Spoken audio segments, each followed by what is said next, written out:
नमस्कार दोस्तों अगर आपको भारत और जिम्बाब्वे के बीच खेला गया पहला और सबसे रोमांचक टी20 मुकाबला पसंद आया हो तो इस वीडियो को आप एक लाइक जरूर करें। इस वीडियो का लाइक टारगेट 400 लाइक है, तो इस वीडियो को आप दिल से लाइक जरूर करें। दोस्तों, भारत और जिम्बाब्वे के बीच खेली जा रही 5 मैचों की टी20 श्रृंखला के पहले और सांसें रोक देने वाले रोमांचक महामुकाबले में क्रिकेट इतिहास के 2 सबसे बड़ी टीमें एक दूसरे से भिड़ी। इस बार शुभमन गिल की भारतीय टीम के सामने सिकंदर रजा की जिम्बाब्वे की टीम खड़ी थी। इस रोंगटे खड़े कर देने वाले महामुकाबले में भारतीय कप्तान शुभमन गिल ने टॉस जीता और पहले गेंदबाजी का फैसला लिया और जिम्बाब्वे की टीम को पहले बल्लेबाजी के लिए आमंत्रित किया। उसके बाद रनों की बारिश करने के इरादे से जिम्बाब्वे के 2 दिग्गज ओपनर बल्लेबाज मैदान में उतरे। वेस्ले मदीवेरे और इनोसेंट काइया के कंधों पर इस महामुकाबले में अपनी टीम को एक विस्फोटक ओपनिंग शुरुआत दिलाने की बहुत ही बड़ी जिम्मेदारी थी और इस मुकाबले की पहली ही गेंद पर वेस्ले मदीवेरे ने एक शानदार चौका लगाकर अपना खाता खोला था। लेकिन उसके अगली ही ओवर में गेंदबाजी पर आए मुकेश कुमार ने इनोसेंट काइया को उनकी पहली ही गेंद पर क्लीन बोल्ड कर दिया। इनोसेंट काइया तो इस मुकाबले में अपना खाता भी नहीं खोल पाए। इनोसेंट काइया के जल्दी आउट हो जाने के बाद अब जिम्बाब्वे की टीम की तरफ से ब्रायन बेनेट बल्लेबाजी करने मैदान में उतरे और आते ही ब्रायन बेनेट ने मुकेश कुमार के इसी ओवर में 2 शानदार चौके लगा दिए थे। तो वहीं दूसरे छोर से वेस्ले मदीवेरे भी शानदार बल्लेबाजी कर रहे थे। दोनों ही खिलाड़ी मिलकर अब अपनी टीम के लिए एक महत्वपूर्ण साझेदारी इस मुकाबले में बना रहे थे। लेकिन तभी कप्तान शुभमन गिल ने रवि बिश्नोई को गेंदबाजी पर लगाया और रवि बिश्नोई ने आते ही खतरनाक बल्लेबाजी कर रहे ब्रायन बेनेट को क्लीन बोल्ड कर दिया। ब्रायन बेनेट 15 गेंद में 23 रन बनाकर आउट हो गए। भारतीय टीम की गेंदबाजी को यह सफलता एक महत्वपूर्ण मौके पर मिल चुकी थी, लेकिन अब बल्लेबाजी के लिए जिम्बाब्वे के कप्तान सिकंदर रजा मैदान में उतरे थे और फिर सेट हो चुके वेस्ले मदीवेरे के साथ मिलकर जिम्बाब्वे के कप्तान सिकंदर रजा ने अपनी टीम को संभालने की पूरी कोशिश करी। लेकिन तभी गेंदबाजी पर फिर एक बार बुलाए गए रवि बिश्नोई ने सेट हो चुके वेस्ले मदीवेरे को भी क्लीन बोल्ड कर दिया। वेस्ले मदीवेरे 22 गेंदों में 21 रन बनाकर आउट हो गए। रवि बिश्नोई ने अपनी गेंदबाजी से कप्तान शुभमन गिल को तक हैरान कर दिया था। दबाव पूरी तरह जिम्बाब्वे की टीम पर था। अब बल्लेबाजी के लिए डीन मेयर्स बल्लेबाजी करने मैदान में उतरे थे, लेकिन अब अपने टीम को संभालने की पूरी जिम्मेदारी कप्तान सिकंदर रजा ने उठा ली थी और कप्तान सिकंदर रजा इस मुकाबले में बेहतरीन फॉर्म में भी नजर आ रहे थे। लेकिन तभी पारी का 12वां ओवर डालने आए आवेश खान ने जिम्बाब्वे के कप्तान सिकंदर रजा को रवि बिश्नोई के हाथों कैच आउट कर दिया। सिकंदर रजा 19 गेंदों में 17 रन बनाकर आउट हो गए। तो वहीं कप्तान सिकंदर रजा के आउट हो जाने के बाद बल्लेबाजी करने आए जोनाथन कैम्बेल को उनकी पहली ही गेंद पर वाशिंगटन सुंदर ने रन आउट कर दिया। जोनाथन कैम्बेल इस मुकाबले में अपना खाता भी नहीं खोल पाए। भारतीय गेंदबाजी के सामने जिम्बाब्वे के टॉप के सभी बल्लेबाज नाकामयाब हो चुके थे। जिम्बाब्वे ने अब अपनी आधी टीम को खो दिया था। अब बल्लेबाजी के लिए क्लीव मडांदे मैदान में उतरे थे, लेकिन तभी दूसरे छोर पर सेट हो चुके डीन मेयर्स को वाशिंगटन सुंदर ने अपनी ही गेंद पर कैच आउट कर दिया। डीन मेयर्स 22 गेंदों में 23 रन बनाकर आउट हो गए। तो वही वाशिंगटन सुंदर ने उनके बाद बल्लेबाजी के लिए आए वेलिंगटन मसाकाजा को भी ध्रुव जुरैल के हाथों स्टंप आउट कर दिया। वेलिंगटन मसाकाजा तो अपना इस मुकाबले में खाता भी नहीं खोल पाए। जिम्बाब्वे का कोई भी बल्लेबाज भारतीय गेंदबाजी के सामने खड़ा भी नहीं हो पा रहा था। अब जिम्बाब्वे के 100 रन बनाने भी मुश्किल लगने लगे थे। अब बल्लेबाजी के लिए लुक जोंगवे मैदान में उतरे थे, लेकिन रवि बिश्नोई ने अपनी अगली ही ओवर में लुक जोंगवे को एलबीडब्ल्यू आउट कर दिया। लुक जोंगवे 3 गेंद में बस 1 ही रन बना पाए। तो वही रवि बिश्नोई ने अपने इसी ओवर की तीसरी गेंद पर नए बल्लेबाज ब्लेसिंग मुजरबानी को भी क्लीन बोल्ड कर दिया। ब्लेसिंग मुजरबानी इस मुकाबले में अपना खाता भी नहीं खोल पाए, लेकिन अंत में क्लीव मडांदे ने अपनी टीम के लिए खतरनाक और एक महत्वपूर्ण पारी खेली और 25 गेंदों में अहम 29 रन बनाए और फिर इसी के चलते जिम्बाब्वे की टीम ने 115 रनों का लक्ष्य भारतीय टीम के आगे रखा। उसके बाद जिम्बाब्वे से मिले 116 रनों के लक्ष्य का पीछा करने भारतीय टीम के 2 दिग्गज ओपनर बल्लेबाज मैदान में उतरे। अभिषेक शर्मा और भारतीय कप्तान शुभमन गिल के कंधों पर इस महामुकाबले में अपनी टीम को एक शानदार ओपनिंग शुरुआत दिलाने की बहुत ही बड़ी जिम्मेदारी थी।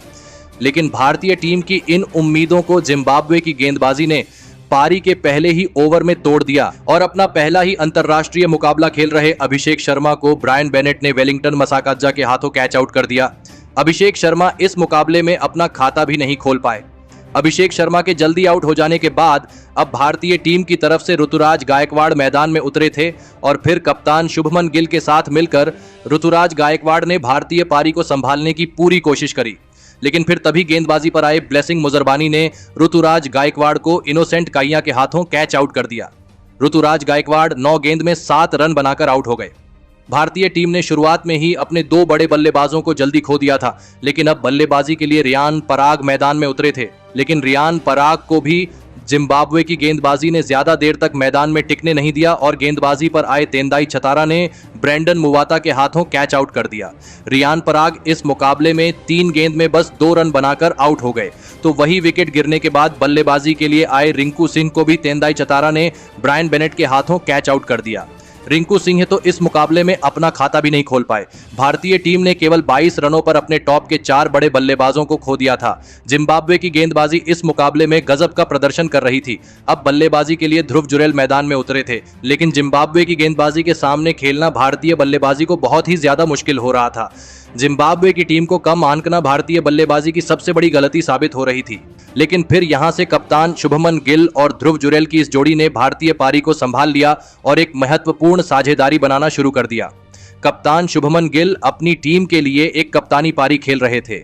दोनों ने मिलकर अब अपनी टीम को 43 रनों पर पहुंचा दिया था, लेकिन तभी गेंदबाजी पर आए लुक जोंगवे ने ध्रुव जुरैल को वेस्ले मदिवेरे के हाथों कैच आउट कर दिया। ध्रुव जुरैल 14 गेंद में सिर्फ 7 रन बनाकर आउट हो गए। अब भारतीय टीम ने अपनी आधी टीम को खो दिया था।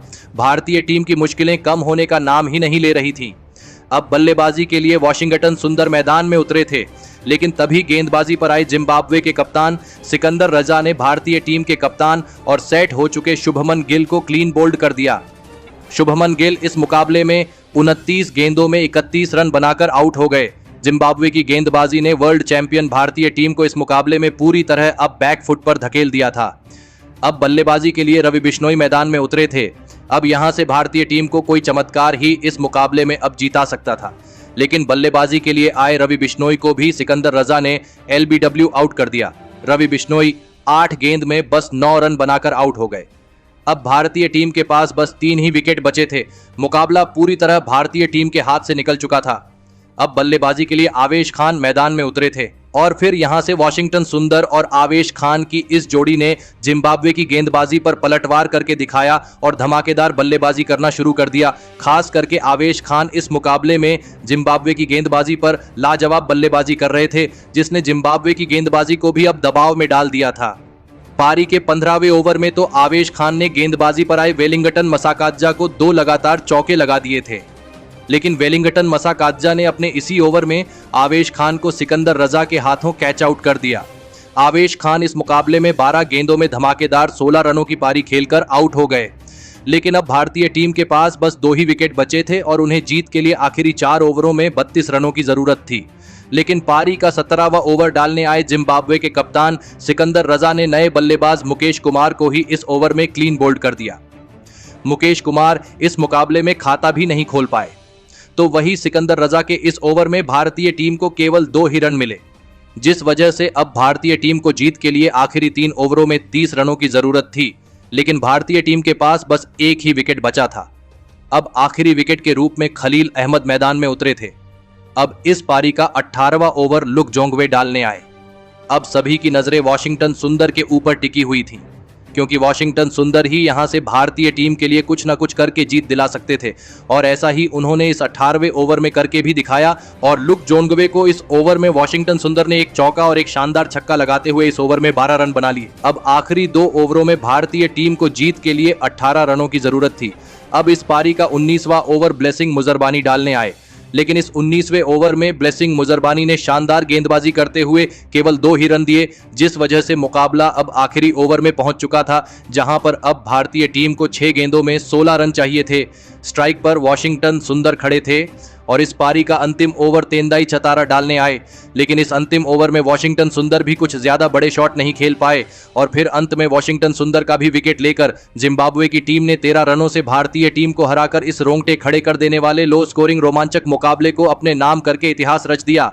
दोस्तों, T20 वर्ल्ड कप जीतने वाली भारतीय टीम को जिम्बाब्वे की टीम ने हराकर एक बड़ा कारनामा करके दिखाया है, लेकिन उनकी इस जीत के पीछे उनके कप्तान खुद सिकंदर रजा का सबसे बड़ा हाथ रहा, जहां पर उन्होंने बल्ले बल्लेबाजी के वक्त अपने बल्ले से 17 रनों की एक महत्वपूर्ण पारी अपनी टीम के लिए खेली, तो वहीं गेंदबाजी के वक्त उन्होंने कप्तान शुभमन गिल का एक सबसे बड़ा विकेट अपनी टीम को दिलाया। तो वहीं इस पूरे मुकाबले में सिकंदर राजा ने अपनी टीम के लिए 3 बड़े विकेट निकाले और इसी के चलते जिम्बाब्वे की टीम भारतीय टीम को हरा पाई। तो दोस्तों, आपके हिसाब से भारतीय टीम की इस लो स्कोरिंग मुकाबले में हार की असली वजह क्या रही? आप अपनी राय नीचे कमेंट में देना बिल्कुल भी ना भूलें। धन्यवाद।